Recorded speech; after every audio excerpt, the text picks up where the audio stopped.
Hey, welcome back, everybody. It's time once again for Closing the Wealth Gap.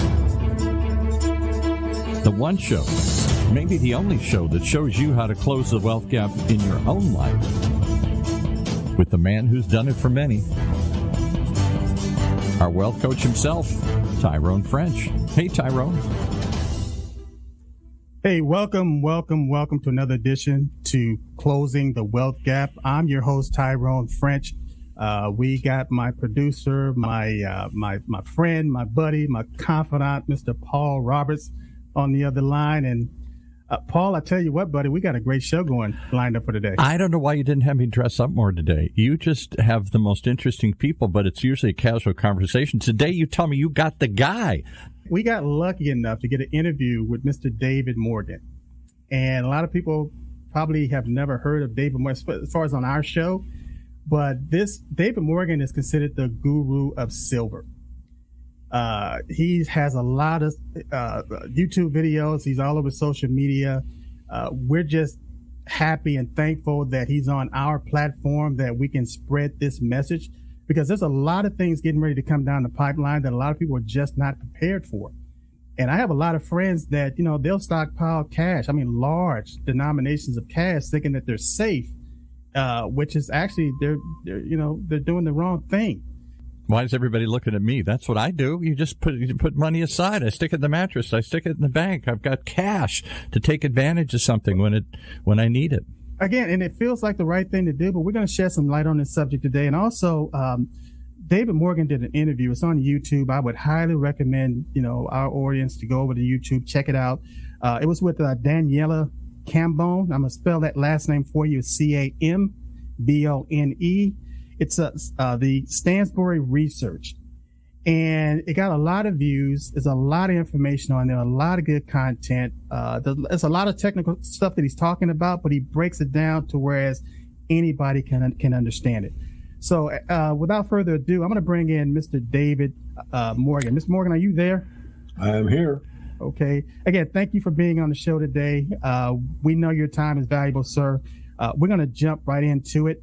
Again, going back and looking at your expertise and the things that you do, you also have a newsletter called the Morgan Report. Can you elaborate on that a little bit? Well, the Morgan Report is a financial newsletter done independently, and there's a lot of them out there. I was tuned in on the newsletter industry as a very young guy looking for, quote unquote, the truth. And actually one of the test pilots on an engine run, we were in the cab waiting for clearance to get in the airplane, whipped out this newsletter, started reading. In those days, they were all snail mail. The internet didn't even exist. And right. I thought, wow, this is the real information. I want the real information. So that's the basis of the newsletter industry. And I always wanted to be part of it. And I am, and I have been for the last 23 years. But usually it's a different look at what's going on geopolitically, monetarily, and in many other arenas that you're just not going to get from not only the mainstream news, but a lot of the alternative media, which is very valuable, but a lot of it isn't. So, and there's always these favorites, but that's it. And the idea behind it is to make money in the resource sector. Yes. So it's very specialized. It's not a general stock picking letter. It's more geared toward precious metals and the battery metals, say copper, cobalt, you name it, any natural resource. We're the first in rare earth elements. So I think I said enough, but it's basically a financial newsletter with a different slant on world events with opportunities in resource stocks primarily. So if they're interested in getting their hands on this resource, how do they find this newsletter? Well, there's two versions. There's one that's on the website, themorganreport.com. You just sign up for the free one. Okay. Which mostly is these type of interviews I put out for the public for free. I do occasionally write an article for the public for free. And then there's a premium service, which is the bread and butter of my business, which is, again, a much more in-depth look at the global economy, geopolitics. An article I wrote in the editorial that I wrote in April was named All Wars Are Bankers' Wars. And I explained that there's a lot more behind the scenes, and the only way to be objective about any war is to follow the money. Right. You see, the money is funneled by a banking consortium, and they don't care who wins. you got a much better perspective on what's really going on than if you take a side. If people really understood that the capital behind banks and the funders, they're going to win either way, people would be more leery or understanding as far as, if you're playing both sides, you can't lose. Right. But the average person, they don't understand capitalism. They don't understand economics. They don't get it. So when I'm telling my audience is that it's a resource to whereas it'll paint a really good picture as far as what's really going on in the world with these wars and everything. So I highly recommend it. And again, just to let people know that, David Morgan, he's a real deal. Now, David, again, I want to bring up something that you said on social media. You were talking about the difference between bailouts and bail-ins. Can you elaborate on that a little bit? Sure. And of course, you can look it up. I mean, the search engine will give you some information as well. Yes. But right now, bailouts is what everyone in the North America is familiar with. And what that is what happened in 2008. Basically, the bailout was that monies were provided by government to take care of and paper over huge mistakes and misallocations of capital and bank failures. And so the money doesn't really come from government. It comes through government because the government has to borrow that money from the banking cartel in order to fund other banks. So it's sort of a closed loop, but people don't usually think of it that way. Yes. And who's on the tag for it is the taxpayer, because ultimately all debt is supposed to be paid by the tax-paying public, but it can't be because the debt is so enormous. So because it can't be paid, the banks play this game and they borrow ahead, thinking that someday maybe the economy will grow to the point where it can pay off this debt. But at this point, it's impossible. Things that can't go on forever will not. And I want to digress, Tyrone, just for a moment about our opening statement, which I thank you for. But to quote Henry Ford, he said, if people really understood how the financial system works, there would be a revolt by tomorrow morning. Yes. So let that sink in. So back to the bail-in is the opposite. Well, it's the opposite name. Bail out, in and out are opposites. Bail-in is rather than you having as a taxpayer to pay off this debt that was borrowed against your will to pay off banks that were failing, they just take your money directly. So in a bail-in fact, a bailout right now at law is illegal. Banks aren't allowed to bail out. Now, that doesn't mean they'll obey the law because they disobey it in many instances. But trying to not be funny, the bail-in means that your bank account is subject to the law, and the law says that you are an unsecured creditor to the bank, which means at law, your money is not your money. At law, your money is the bank's money.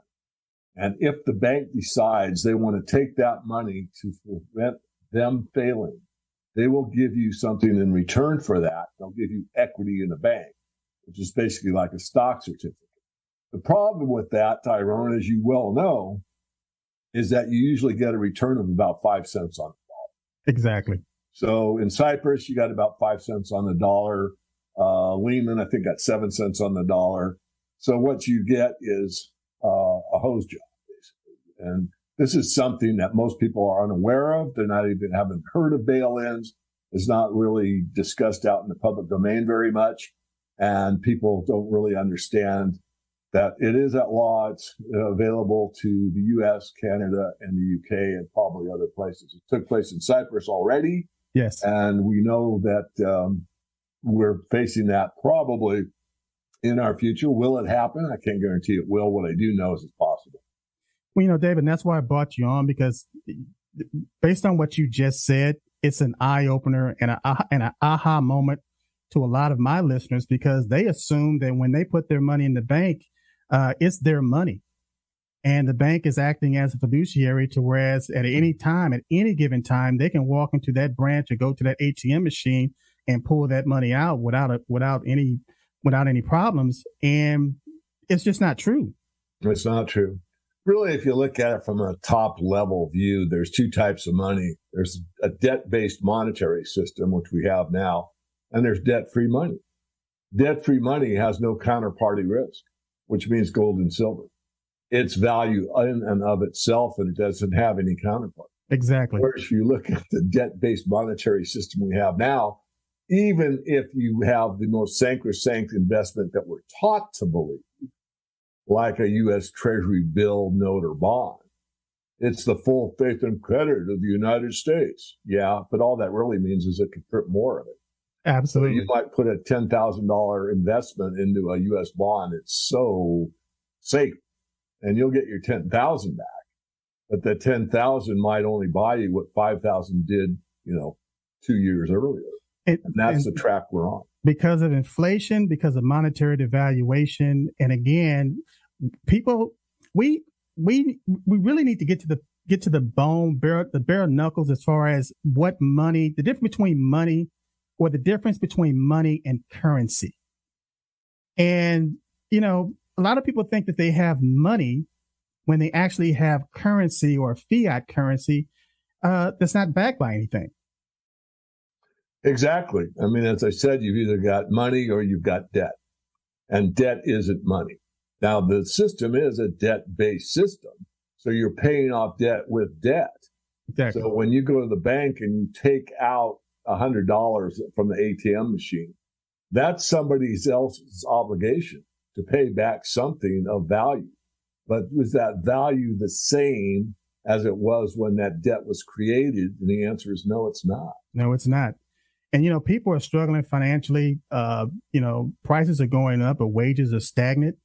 And a lot of people, they're at their wits' end, David. They don't know what to do now. They don't know whether to, one day they look and everybody's telling them to invest in cryptocurrency. And so they invest in cryptocurrency when it's high, and then all of a sudden the price drop and they lose money. They're told to invest in the stock market. And all of a sudden, one day they look and they lose, they can lose 10, 20, 30, 40, 50% of their value. They're being told to, buy real estate. And so now it's getting to the point where the average person, they can't afford to play that game. But inflation is built into the system. It's going to happen. And if you don't understand how to counter that, you're going to fall further and further and further behind. Exactly. Well, I'll offer a few ideas. One is, the basis of a system that works is based on savings and production. So when you save in real money, it can't be, obscured by, somebody offering something that's created out of nothing. In other words, work, effort, labor went into the creation of a gold coin or a silver coin. And that savings goes into the treasury, then you can borrow what's saved and produce more. And those economies do very well. But when it's hijacked, like it has been for the last, let's say, since the founding of the Fed, then you have a system that they can create something for nothing. And we all know, we teach our kids at a very early age that you can't get something for nothing. Yet the whole system is based on that. People create money out of thin air, creating it out of nothing, and they are able to spend it, and they are able to get something for it. So it works for a while. So the lie will work. Sometimes when you lie, you get away with it. You might get away with it for 6 weeks, 6 months, 6 years, but eventually the truth comes out. Yes. And we're at that moment of truth now. You cannot print yourself wealthy. You cannot have a system that just prints to infinity and expect things to come out good on the other end. Exactly. So can you elaborate on, I brought it up a few seconds ago about money, the difference between currency and money. And, you are known as the silver guru. Mm-hmm. What is it about silver that you like to whereas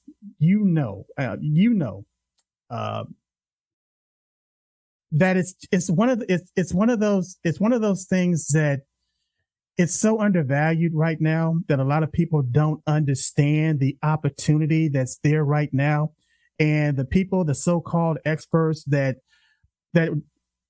should know better, but they're tied to these corporate interests. They're making all this money and they're trying to turn people away from something that could really add financial security and stability in their life. So can you elaborate a little bit on silver and where silver is right now, where you think silver is going to go, and most importantly, how people can tap into this resource? Well, that was a long request, but I will certainly do my best. Thank you. First of all, I'm going to start off a little bit philosophically and say, how I work. I mean, not in a real deep sense, but I've always been for the underdog. So, some of my favorite movies would be like Secretariat, with that little horse that actually beat out all these more powerful horses. Or Rudy, the movie about the football player. The guy was not the biggest, the strongest, or the baddest, but he had more heart than anybody else. Yes. So I've always been sort of for the underdog. It's just the way I am. And silver is the underdog medal, because really the best opportunities and the best societies that we are aware of, because I'm not sure that even history is given to us accurately, but to the best I can determine, when we were on a silver standard or a bimetallic standard, meaning silver and gold, we had the best prosperity, and it was the most even or fair to every participant, which means everybody on the planet. So silver is the money, or the poor man's gold. It's the money that has been used throughout millennia as the people's money.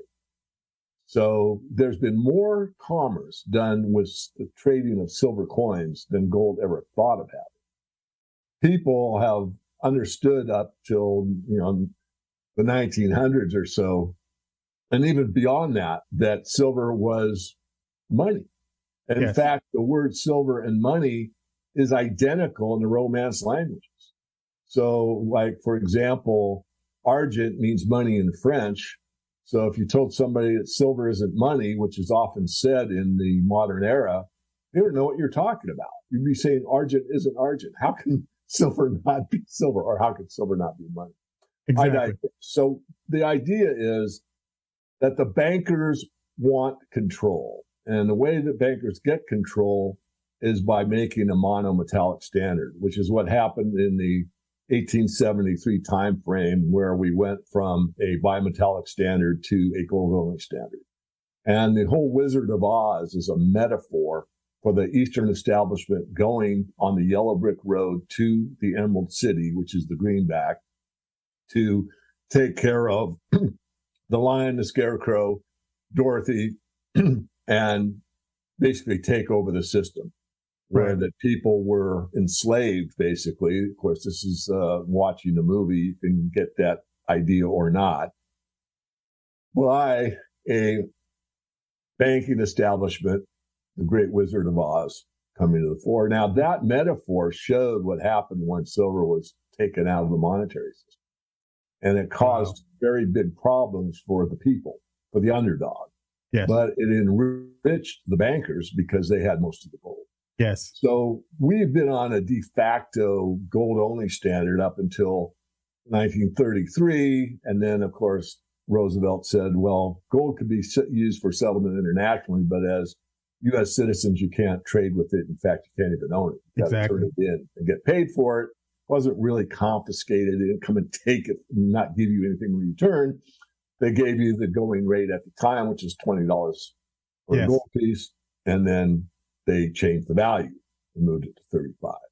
So the other part of it is knowledge. And people are not knowledgeable about monetary history. And they don't realize, as we said earlier, there's two types of money. There's a debt-based system and there's debt-free money. Silver is the most debt-free money that exists.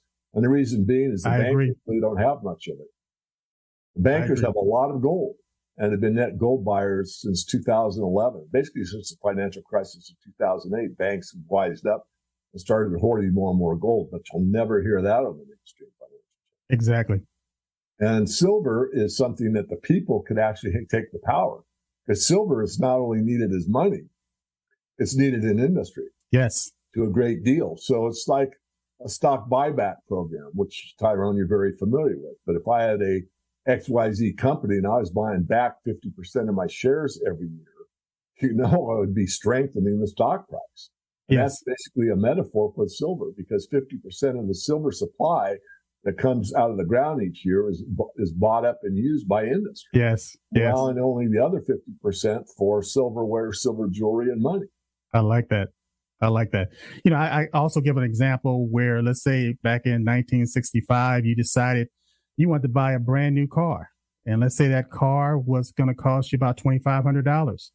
Well, you could walk into the dealership with $2,500 because at the time it was backed by silver, and buy that brand new car. Or you could have had 2,500 1-ounce silver coins. Fast forward today. You cannot walk into a dealership with $2,500 and expect to buy a brand new car. But if you had 2,500 1-ounce silver coins, you could possibly buy 2 cars. Why? Because it maintains its future purchasing power. And a lot of people don't understand that. They don't understand. It's like insurance. I'm a licensed insurance agent, state of California. What I do is I insure risk. So because I'm insuring that risk, when somebody passes away, that money goes to the family income tax free because it's not an investment. It's a tool for risk management. And again, we call it insurance. But in my opinion, precious metals, it's my insurance. It's my insurance on my future purchasing power. And because I understand that, and I took the time to educate myself and become knowledgeable as far as what my criteria are, what my based on my family and my responsibilities. I just want to make sure that I insured my future purchasing power. And one of the ways that I do it, and I don't put all of my resources in precious metals. I don't put it all in silver, but there's a large percentage of it that's in there. And again, the reason I do it is to ensure the future purchasing power of my money. Yeah, I'll just add on to that. I think it's very, you said it very well. But, if you want to start off as a, new person working or someone that's worked for a while and finally they're able to save a little bit, you want to save in money and you can invest the rest. So what's the right amount? I don't know. It varies, but 10% is usually a pretty good point. So if you're able to save, let's just make up a low number, $100 a month, then maybe 10 of that should go to silver and gold, or silver to start with. And then the other 90% could be put into debt instruments if you want. I mean, you can play the game of real estate, stocks, bonds, ETFs, futures, options, and all this exactly derivative markets if you wish. But those days are ending, as you outlined at the beginning.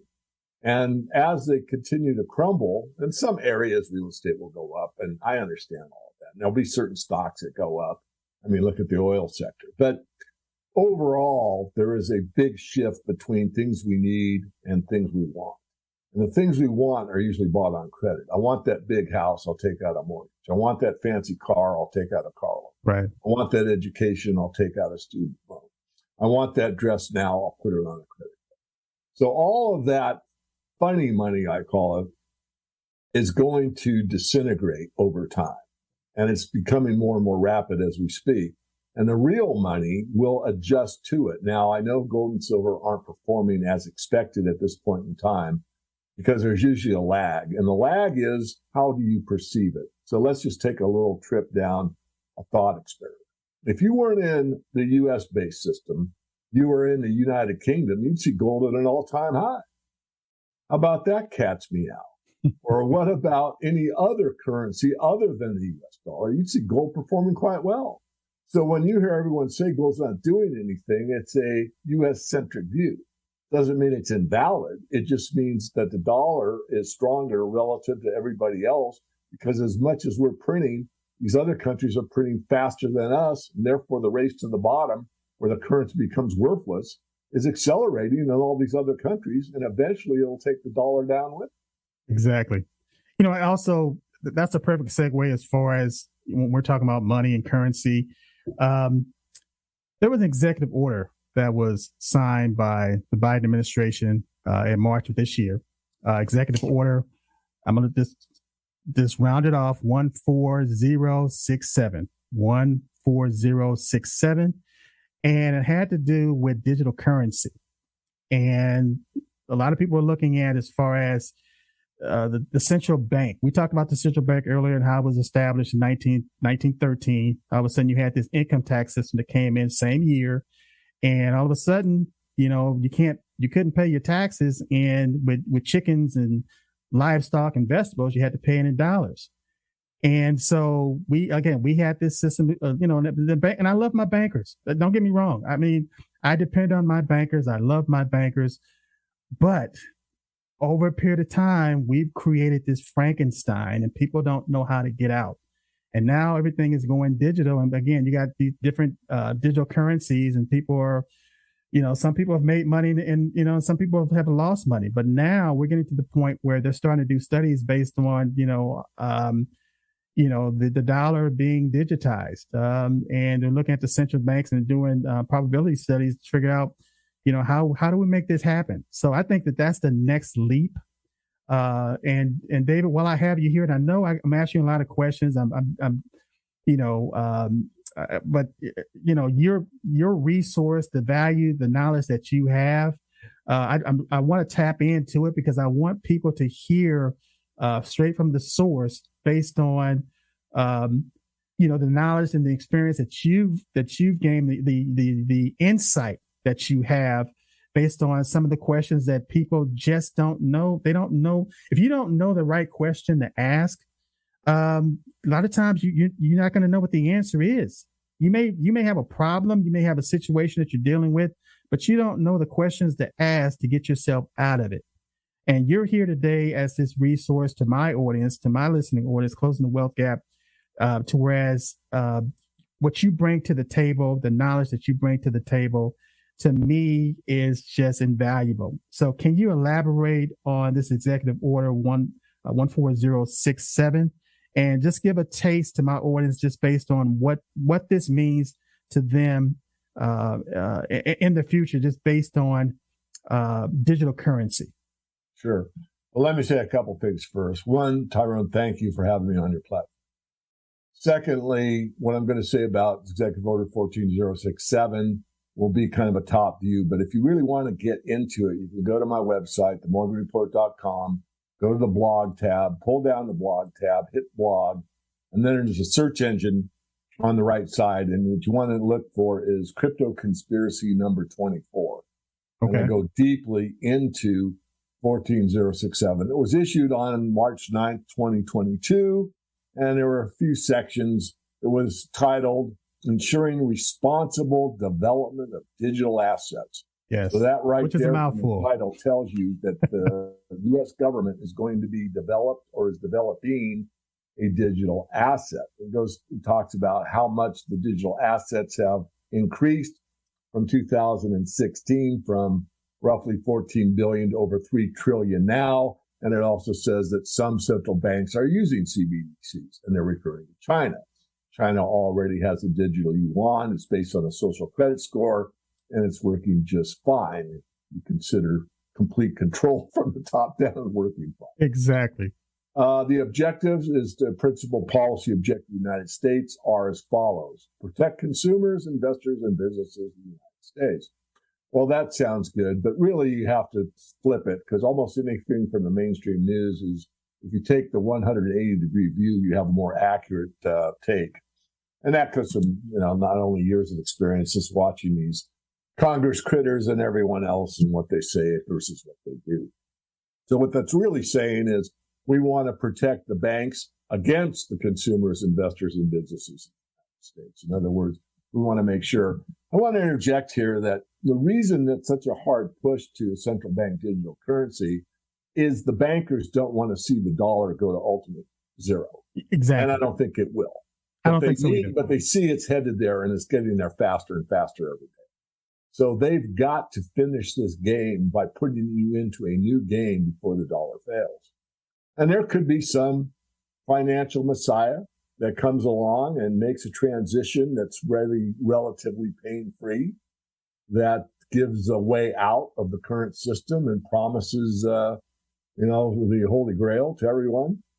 I wouldn't rule that out. This is what they want to project, that they have a system that's better than ever, and you can interact directly with your bank. You don't have to worry about an intermediary. You just work with the Fed. And I go into that in the Crypto Conspiracy number 24. It's called Fed Now.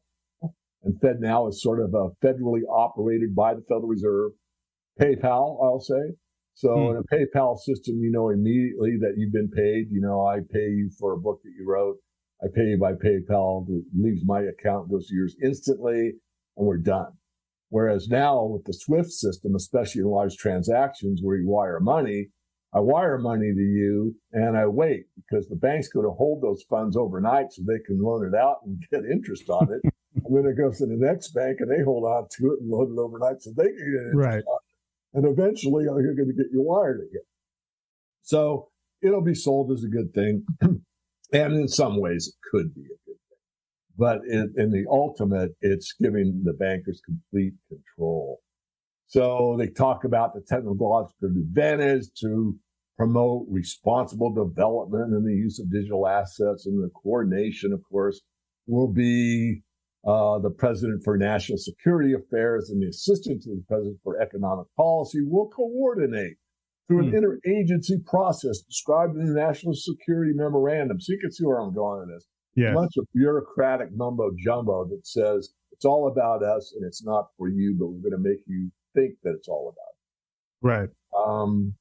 I don't know where else you want me to go. I mean, basically, when this system is implemented, or if it's implemented, the idea is that you will be taxed, traced at every level of any purchase that you make. So they'll probably do away with income tax, which means that every time you buy something, it'll be taxed at point of sale.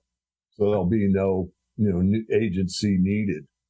Every time you buy gas, clothes, food, utilities or whatever, it'll just be taxed at point of sale. It will certainly speed up the system and, be a boon to the banking establishment and the governments, because they will basically have complete control of everything that you purchase. There'll be no way out.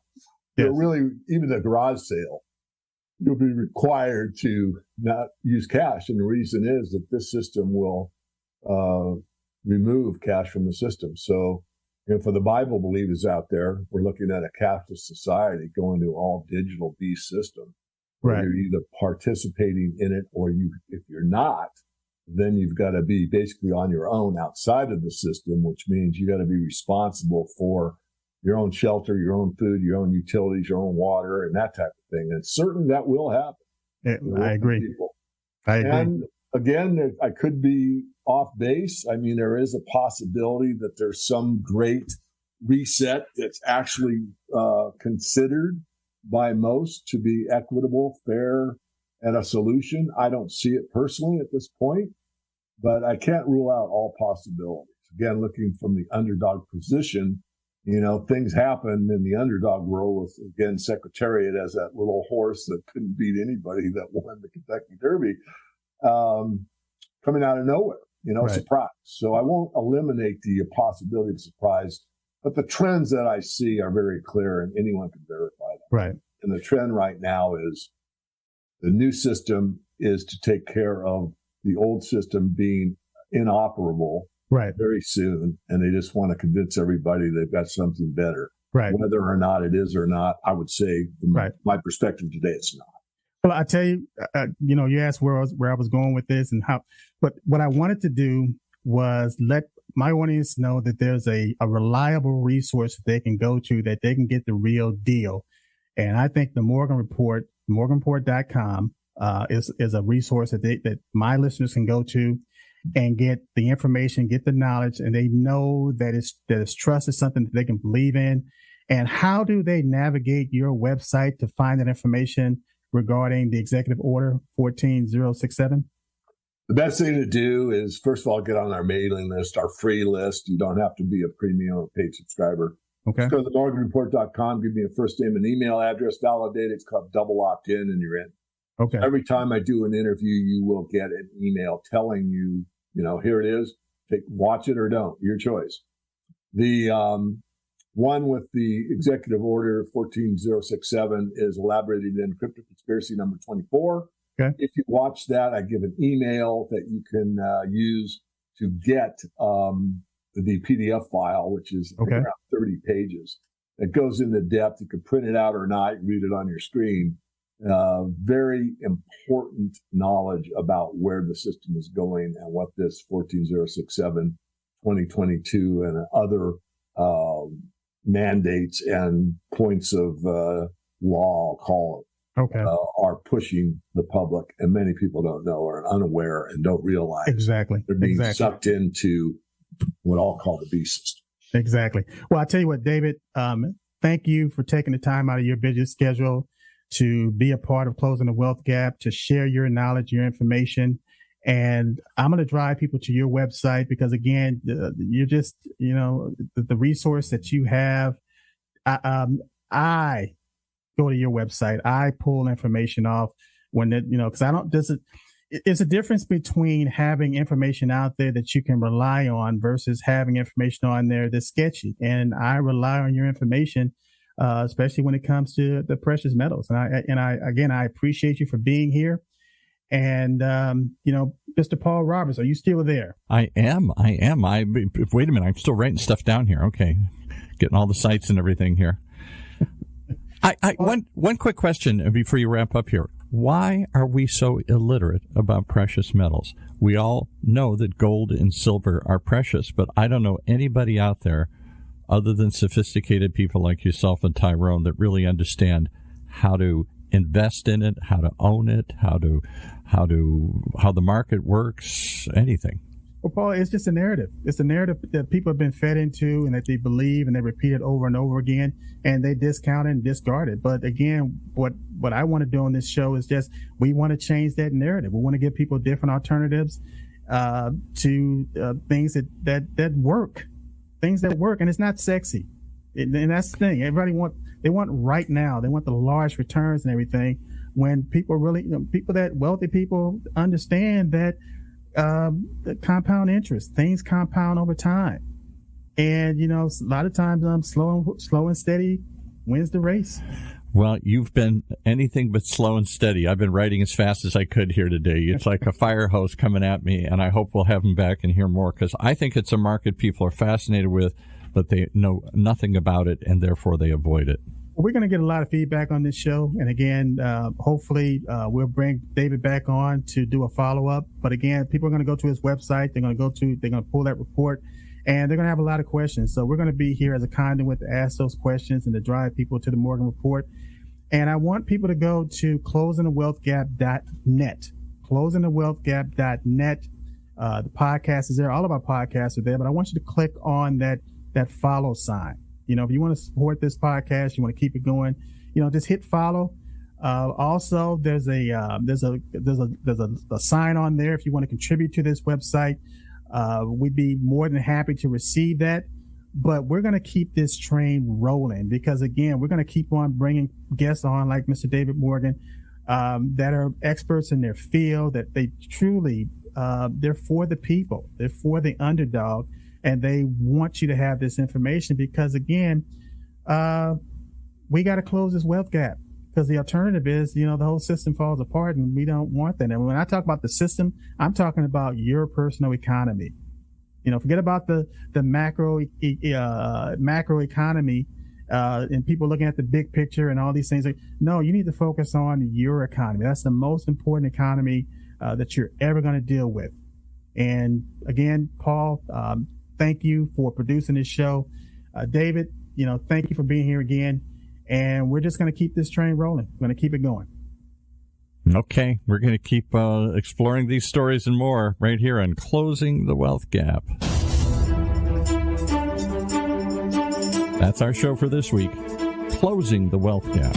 The one show, the only show that shows you how to take control of your financial future. Right here in Orange County's only community radio station, OC Talk Radio.